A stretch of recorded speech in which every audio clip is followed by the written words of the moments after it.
నమస్తే భక్తి ప్రేక్షకులకి స్వాగతం. అయితే 2025 కొత్త సంవత్సరం, మనం అందరం కూడా కొత్త సంవత్సరంలోకి అడుగు పెడుతున్నాం. ఎన్నో అద్భుతమైన పనులు, మనం అనుకునేవన్నీ మన మన సంకల్పం తీరాలి అని ప్రతి ఒక్కళ్ళకి కోరిక ఉంటుంది. సో అదే విధంగా అవ్వాలి అని కూడా కోరుకుంటున్నాము. అయితే ఈ 2025లో ద్వాదశ రాశుల వాళ్ళకి ఎలా ఉండబోతోంది అసలు అనేది కనుక్కుందాం.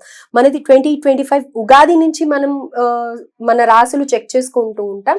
కానీ ఇప్పుడు కొంచెం త్వరగా ఇంగ్లీష్ క్యాలెండర్ ప్రకారం కూడా అందరు చూసుకుంటూ ఉన్నారు కాబట్టి అందరికి తగినట్టుగా ఎలా ఉండబోతుంది అనేది మనతో డిస్కస్ చేయడానికి ప్రస్తుతం మనతో పాటు మన స్టూడియోలో ఆస్ట్రాలజర్ అనుపమ గారు ఉన్నారు. వారితో మాట్లాడి ద్వాదశ రాశుల వివరాలు తెలుసుకుందాం. నమస్కారం. నమస్తే అండి. అనుపమ గారు, నెక్స్ట్ రాశి వచ్చేసి కన్యా రాశి. కన్యా రాశి వాళ్ళకి 2025 మొత్తం ఎలా ఉండబోతుంది అనేది తెలియజేయండి. కన్యరాశి వాళ్ళకి ప్రజెంట్ మనకి మార్చ్ వరకు కూడా కొద్దిపాటిగా డిస్టర్బెన్సెస్ అయితే కనిపిస్తూ ఉన్నాయి వీళ్ళకి. ఎందువల్ల అంటే లగ్నంలో కన్యరాశి రాశి అవ్వచ్చు లేదా కన్యా లగ్నం అవ్వచ్చు, అక్కడ కేతు సంచారం జరగడము, సప్తమంలో రాహు సంచారం జరగడం ఒకటి. అండ్ వీళ్ళకి సారీ అండి ఒక్క సెకండ్, శని షష్టంలో ఉన్నాడు కదా, తర్వాత శని ఓకే యా శని వచ్చేసి బిగినింగ్ ఆఫ్ ద ఇయర్ వీళ్ళకి షష్ఠ స్థానంలో సంచారము, భాగ్యంలో గురు సంచారం జరుగుతుంది. ఈ శని వీళ్ళకి ఏమవుతుందంటే ప్రజెంట్ మార్చ్ వరకు కూడా కొద్దిపాటిగా క్రోనిక్ హెల్త్ ఇష్యూస్ ఏవైనా ఉంటే గనక ఆ విషయంలో కొద్దిగా ఇబ్బంది పెట్టే పరిస్థితులు అయితే కనిపిస్తూ ఉన్నాయి.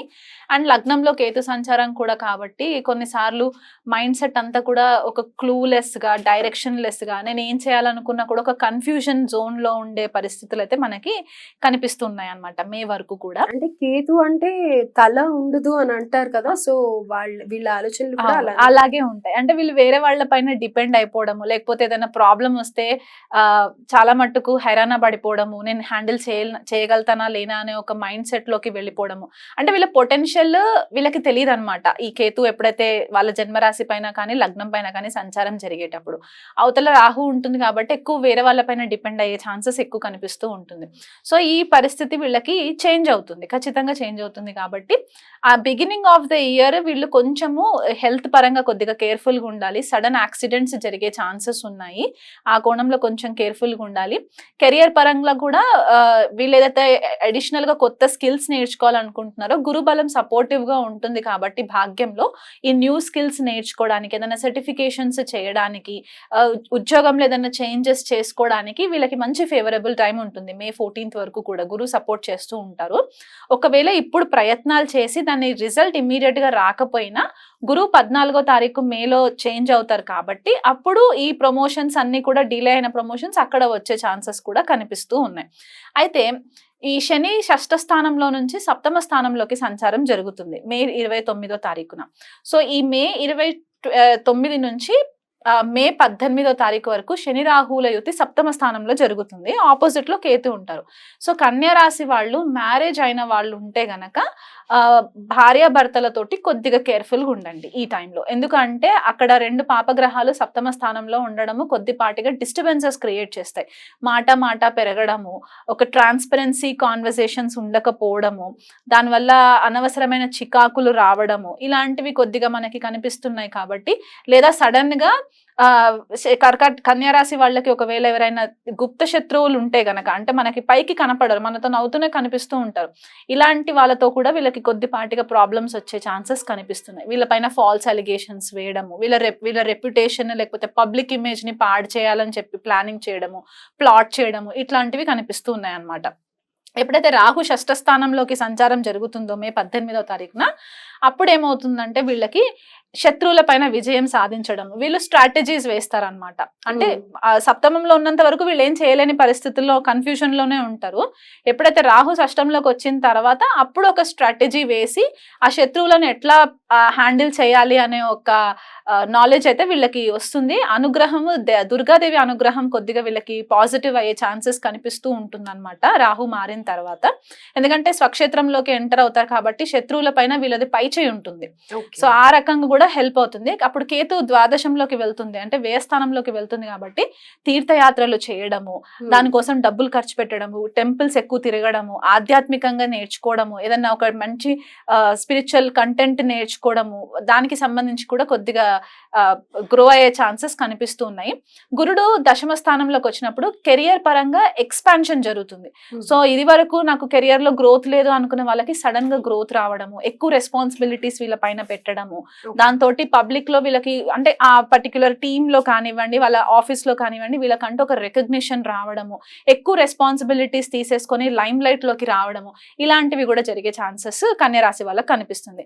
So beginning of the year May వరకు కూడా ఒక మోస్తారుగా అటు ఇటు ఉన్న ఈ 12 రాశుల గురించి మనం ఏదైతే మాట్లాడుకుంటున్నామో, వృషభం, మిథునం, మళ్ళీ తర్వాత కన్య వాళ్ళకి ఈ 2025 చాలా ఫేవరబుల్ రిజల్ట్స్ ఉంటాయి కంపారిటివ్ టు 2024. అయితే చదువుకునే పిల్లలకి ఎలా ఉందంటారు? చదువుకునే పిల్లలకి అబ్రాడ్ వెళ్ళాలనుకునే వాళ్ళకి ప్రయత్నాలు, గురుడు భాగ్యంలో ఉన్న టైంలో వీళ్ళు ప్రయత్నాలు చేసుకుంటే ఒకవేళ ఆ టైం లోపల వీళ్ళకి ఇమ్మీడియట్ రిజల్ట్ రాకపోయినా దశమంలోకి గురుడు ఎంటర్ అయిన తర్వాత వీళ్ళు ఖచ్చితంగా మూవ్ అయ్యే ఛాన్సెస్ ఉన్నాయి. ఎందుకంటే సప్తమంలో శని సంచారం కూడా మనకి సప్తమ స్థానం ఫారెన్ ట్రావెల్ కి కూడా మనం చెప్తూ ఉంటాం కాబట్టి అలా కూడా ఫ్యామిలీ నుంచి దూరం వెళ్ళడానికి కూడా వీళ్ళకి శని కూడా హెల్ప్ చేసే ఛాన్సెస్ కనిపిస్తున్నాయి. సో మే తర్వాతే ఏదైనా మే తర్వాత అప్పటి వరకు కూడా కొంచెం అటు ఇటుగా ఉంటుంది. బిజినెస్ ఐడియాస్ ఉన్న వాళ్ళకి, పార్ట్నర్షిప్ బిజినెస్ చేయాలనుకునే వాళ్ళకి, రియల్ ఎస్టేట్ వాళ్ళకి, అలాగే మీడియా వాళ్ళకి ఎలా ఉందంట? మీడియా వాళ్ళకి చూసుకుంటే వీళ్ళకి రాహు సంచారము స్వక్షేత్రంలో కుంభరాశిలో జరగడము, మీడియా రంగానికి రాహు మనం కొద్దిగా కీ ప్లానెట్ గా చెప్తూ ఉంటాం కాబట్టి కొత్త కొత్త ఐడియాస్ రావడము, కొత్తగా ఎక్స్పాన్షన్ చేయడము, ఆ లేటెస్ట్ టెక్నాలజీని వీళ్ళు ఇంప్లిమెంట్ చేయడము, ఇట్లాంటివి జరిగే ఛాన్సెస్ ఉన్నాయి. అంటే ఒక లెవెల్ ఆఫ్ కెమెరాస్ యూస్ చేస్తున్నారు అనుకోండి, దానికంటే ఇంకా బెటర్ ఎన్హాన్స్డ్ కెమెరాస్ వాడడము, లేకపోతే ఆర్టిఫిషియల్ ఇంటెలిజెన్స్ ని ఎక్కువ వాళ్ళ డే టు డే వర్క్ లో ఇంప్లిమెంటేషన్స్ చేసుకోవడం అనేది మనకి కనిపిస్తూ ఉంటుంది. పార్ట్నర్షిప్ లో ఉన్న వాళ్ళకి ఇంకా కొద్దిగా స్ట్రక్చర్డ్ ఓరియంటెడ్ పార్ట్నర్స్ దొరికే ఛాన్సెస్ ఉన్నాయన్నమాట, కొలాబరేషన్స్.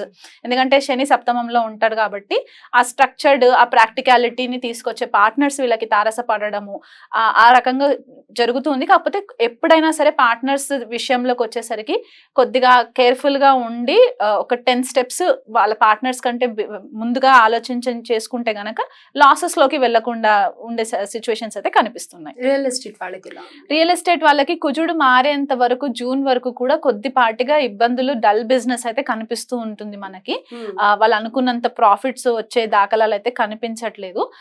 ఆఫ్టర్ జూన్ వీళ్ళకి కొద్దిపాటిగా బిజినెస్ పుంజుకోవడం అనేది కనిపిస్తూ ఉంటుంది. ఇప్పుడు మార్కెట్ పరంగా ట్రెండ్ చూసుకున్నా కూడా అంత స్టాగ్నెంట్ అయిపోయి ఉంది కదా కుజుడు వల్ల.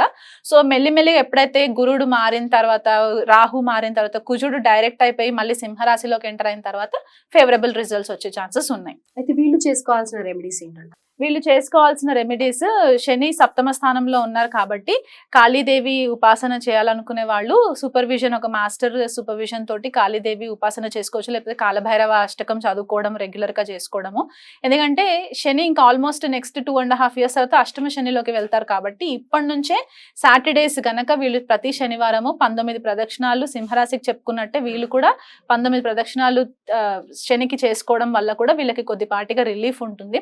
శనికి తైలాభిషేకం చేసుకోవడము, శని టెంపుల్స్ విజిట్ అవ్వడము, ఓల్డ్ ఏజ్ హోమ్స్ కి దానాలు చేయడం. ఎందుకంటే కేతు 12th house లో ఉంటుంది కాబట్టి చారిటీ ఎక్కువ చేయాలి.